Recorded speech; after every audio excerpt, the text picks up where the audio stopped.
जी हाँ दोस्तों, British Columbia launch करने जा रहा है 3 नए स्ट्रीम उन लोगों के लिए जो स्टूडेंट वीजा पे आ रहे हैं कनाडा। उनकी पीआर को बना दिया गया है बहुत ही सिंपल, आसान और इजी टू अप्लाई। तो क्या आप अगर ब्रिटिश कोलंबिया में स्टडी करने आ रहे हो एज एन इंटरनेशनल स्टूडेंट, या फिर आप इवेंचुअली कनाडा आने के बाद ब्रिटिश कोलंबिया मूव करने वाले हो, तो क्या आप एलिजिबल होगे इस स्ट्रीम के अंडर और क्या है रूल्स? अगर ये जानना है तो हमारे साथ देखिए अंत तक आज की ये video. Check, check, Johnny Hans. जी हाँ दोस्तों, नमस्कार, आदाब, सत श्री अकाल, राम राम। जो भी दोस्त हमें जहां जहां पर भी देख रहे हैं, आप सबका बहुत बहुत स्वागत है। मेरा नाम है जॉनी हंस, मैं हूं एक पोएट, ब्लॉगर और CICC certified trained and licensed immigration consultant. आज की वीडियो में बात करने वाले हैं कि ब्रिटिश कोलंबिया जो प्रोविंस है कनाडा की, उसमें जो इंटरनेशनल स्टूडेंट्स पढ़ने आते हैं उनके लिए पीआर के 3 नए स्ट्रीम खुलने वाले हैं। अब हर तरफ यही न्यूज थी कि यार भी स्टूडेंट्स की पीआर कम कर दी है, वर्क परमिट कम कर दिया, बंद हो रहा है।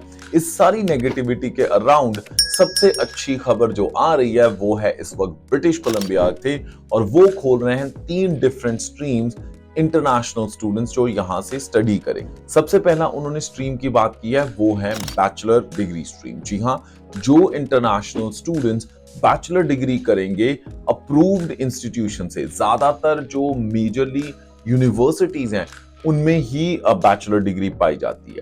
कुछ पब्लिक यूनिवर्सिटीज हैं, कुछ अप्रूव्ड प्राइवेट यूनिवर्सिटीज हैं। उनमें से अगर आप बैचलर डिग्री करोगे 3 या 4 साल की, ज्यादातर यहाँ पे बैचलर डिग्री 4 साल की होती है, तो आप ऑटोमेटिकली एलिजिबल हो जाओगे पीआर के लिए।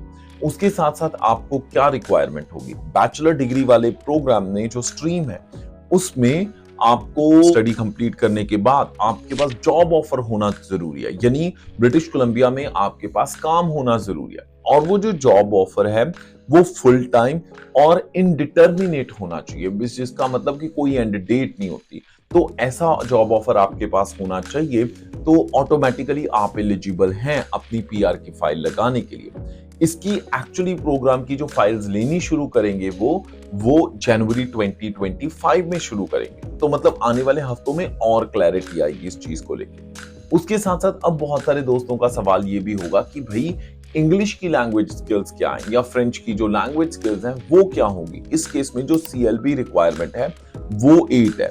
CLB 8 का मतलब ये नहीं है कि जनरल आईएलटीएस 8 चाहिए, नहीं। CLB 8 का मतलब कि जनरल आईएलटीएस आपका लिसनिंग में 7.5 पर बाकी सारे मॉड्यूल्स में 6.5 भी चल जाएगा। So that's fantastic. अगर ऑब्वियसली कोई 4 साल यहाँ पे स्टडी करता है, उसकी लैंग्वेज स्किल्स इतनी तो हो ही जाती है, राइट? तो अगर फिर भी ना इतनी इंग्लिश आए तो इसका मतलब है कि आप जुगाड़बाजी कर रहे थे, आप पढ़ाई कर ही नहीं रहे। उसके अलावा आपके पास सिर्फ जॉब ऑफर ही चाहिए। अब अच्छी बात यह है, आप सोचोगे कि और कौन सा स्ट्रीम है। उसमें जो नेक्स्ट स्ट्रीम मैं आपके साथ डिस्कस करने जा रहा हूं, इस नई इंफॉर्मेशन के अकॉर्डिंगली आपके पास जो नेक्स्ट स्ट्रीम है वो है मास्टर स्ट्रीम और डॉक्टर स्ट्रीम। पर इनमें क्या कोई कॉन्फ्लिक्ट है या कोई कंपैरिजन होगा, या फिर इनविटेशन जो आएंगे वो किस तरह आएंगे, मैं आगे जाके बताऊंगा, तो हमारे साथ बने रहिएगा इस वीडियो में।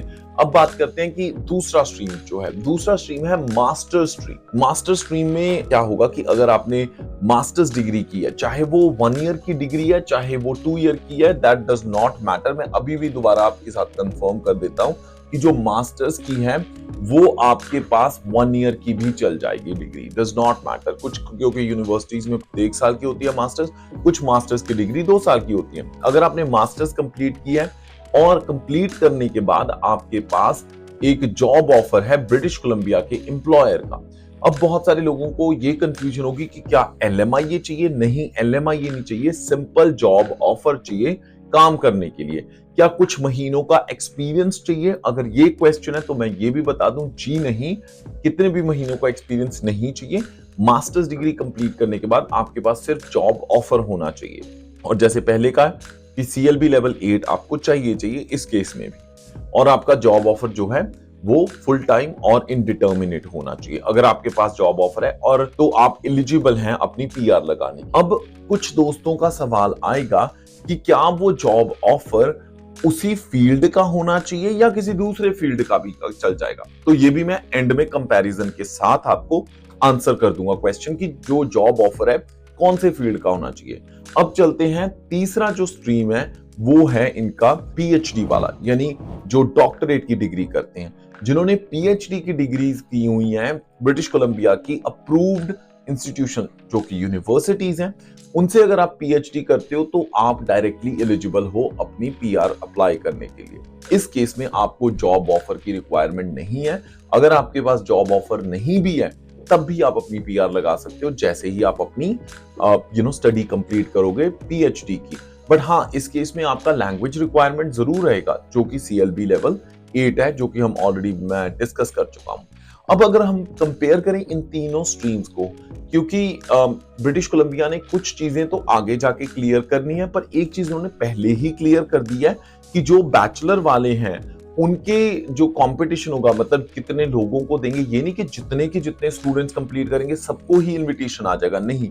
जितने उन्होंने इनविटेशन निकालने हैं उन्होंने प्रोफाइल कंपेयर करने हैं, जो बैचलर वाले उनको बैचलर वालों के साथ, मास्टर्स वालों के प्रोफाइल मास्टर्स वालों के साथ, और पीएचडी वालों के प्रोफाइल्स पीएचडी वालों के साथ। तो यानी जो बंदा बैचलर करके हटा है उसका कंपैरिजन मास्टर्स वाले के साथ नहीं किया जाएगा। ये एक अच्छी बात है। पर जो एक अच्छी बात नहीं है कि वो इंटरनेशनल स्टूडेंट्स जो कॉलेजेस में पढ़ते हैं, जो अंडर ग्रेजुएट और पोस्ट ग्रेजुएट डिप्लोमास और सर्टिफिकेट्स करते हैं, अनफॉर्चुनेटली, जी हाँ अनफॉर्चुनेटली, वो इस स्ट्रीम के तहत अपनी पीआर अप्लाई करने के लिए एलिजिबल नहीं रहेंगे। तो ये चीज आप नोट कर लीजिए। पर आप उस चीज को लेके निराश मत होइए, आपको वरी करने की जरूरत नहीं है। जो एग्जिस्टिंग पाथवेज हैं आप उनके तहत अपनी पीआर अप्लाई कर सकते हैं, या दूसरी प्रोविंसेस के पाथवेज हैं आप उनके थ्रू अपनी पीआर अप्लाई कर सकते हैं। फिर भी अगर आपको कोई पॉइंट इस पूरी कॉन्वर्सेशन, इस पूरी वीडियो में ना समझ में आया हो तो आप कमेंट सेक्शन में कमेंट्स कर दीजिए, हम आपके कमेंट्स का जवाब दे देंगे। अगर इंफॉर्मेशन अच्छी लगी, गुड न्यूज लगी ब्रिटिश कोलंबिया से, तो आप इस वीडियो को लाइक जरूर कर दीजिए। नंबर 2 ये कि हाँ, अगर आपको कंसल्टेशन चाहिए तो हमारी टीम से डायरेक्टली कांटेक्ट कर लीजिए। वीडियो के डिस्क्रिप्शन में हमने कंसल्टेशन का लिंक दिया हुआ है, उसको क्लिक करके। या फिर अगर फिर भी आपने ये पता करना है कि आपकी पीआर के पॉइंट्स बन रहे हैं, आपने अगर पढ़ाई कंप्लीट कर ली, आपको पीआर से रिलेटेड कंसल्टेशन चाहिए, तो हमें ईमेल कर दीजिए apply@studybuddycanada.com, apply@studybuddycanada.com। फिलहाल बहुत ही अच्छी न्यूज है उन लोगों के लिए जो स्टूडेंट वीजा पे आने वाले हैं। और अगर आपको ब्रिटिश कोलंबिया में किसी यूनिवर्सिटी में एडमिशन चाहिए तो आप हमारी टीम को कांटेक्ट कर सकते हैं, सही प्रोग्राम ढूंढने में, एप्लीकेशन में, स्टूडेंट वीजा की पूरी फाइलिंग, यहाँ पे आके लैंडिंग सर्विसेज, और उसके बाद अपना वर्क परमिट, पेरेंट्स को बुलाने के लिए सर्विसेज, और अपनी पीआर फाइल करने के लिए। यानी चेक सर्विसेज आपका सही प्रोग्राम ढूंढने से लेके आपकी पीआर सिटीजनशिप तक आपके साथ बना रहेगा। क्योंकि हमारा अल्टीमेट गोल है कि अगर आप कनाडा आ रहे हो तो आप कामयाब हो, क्योंकि अगर आप कामयाब होते हैं तो पूरी कंट्री सक्सेसफुल होती है, because every person who comes to Canada matters. तो that is what the goal is.